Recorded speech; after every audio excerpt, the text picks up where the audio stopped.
Daily Readings and the Gospel, September the 24th, 2017.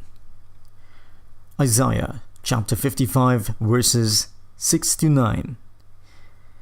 Seek out Yahweh while he is still to be found. Call to him while he is still near.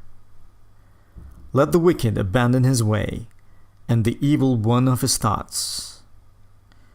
Let him turn back to Yahweh, who will take pity on him, to our God, for he is rich in forgiveness. For my thoughts are not your thoughts, and your ways are not my ways, declares Yahweh.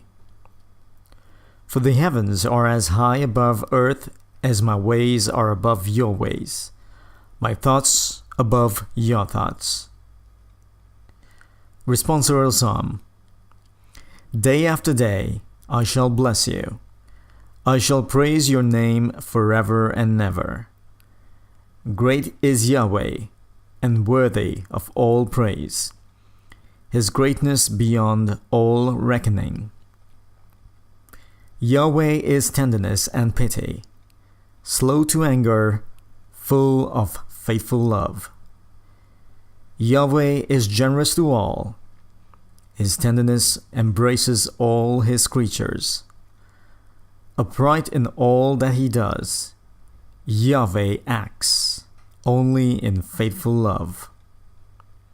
He is close to all who call upon him, all who call on him from the heart.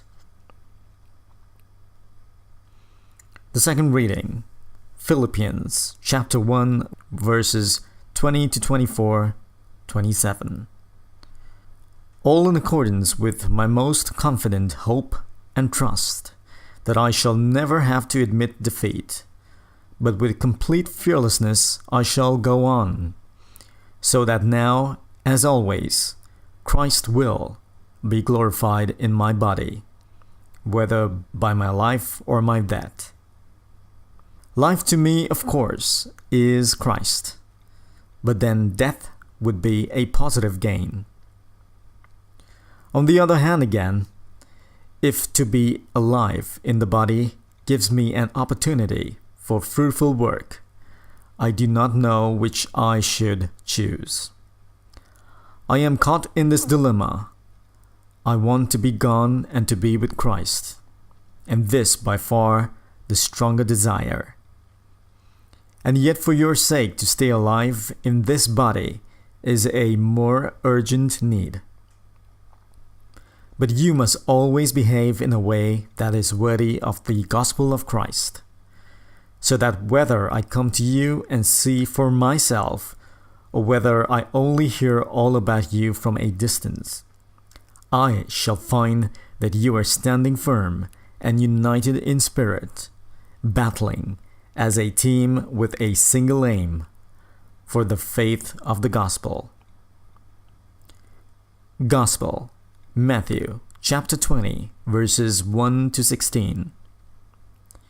Now the kingdom of heaven is like a landowner going out at daybreak to hire workers for his vineyard. He made an agreement with the workers for 1 denarius a day and sent them to his vineyard. Going out at about the 3rd hour, he saw others standing idle in the marketplace, and said to them, You go to my vineyard too, and I will give you a fair wage. So they went. At about the 6th hour, and again at about the 9th hour, he went out and did the same. Then at about the 11th hour, he went out and found more men standing around, and he said to them, Why have you been standing here idle all day? Because no one has hired us, they answered. He said to them, You go into my vineyard too. In the evening the owner of the vineyard said to his bailiff, Call the workers and pay them their wages, starting with the last arrivals and ending with the first. So those who were hired at about the 11th hour came forward and received 1 denarius each. When the first came, they expected to get more, But they too received 1 denarius each. They took it, but grumbled at the landowner, saying, "The men who came last have done only 1 hour, and you have treated them the same as us, though we have done a heavy day's work in all the heat." He answered one of them and said, "My friend, I am not being unjust to you. Did we not agree on 1 denarius? Take your earnings and go. I choose to pay the last comer as much as I pay you. Have I no right to do what I like with my own? Why should you be envious because I am generous?" Thus, the last will be first, and the first last. This is the gospel of the Lord.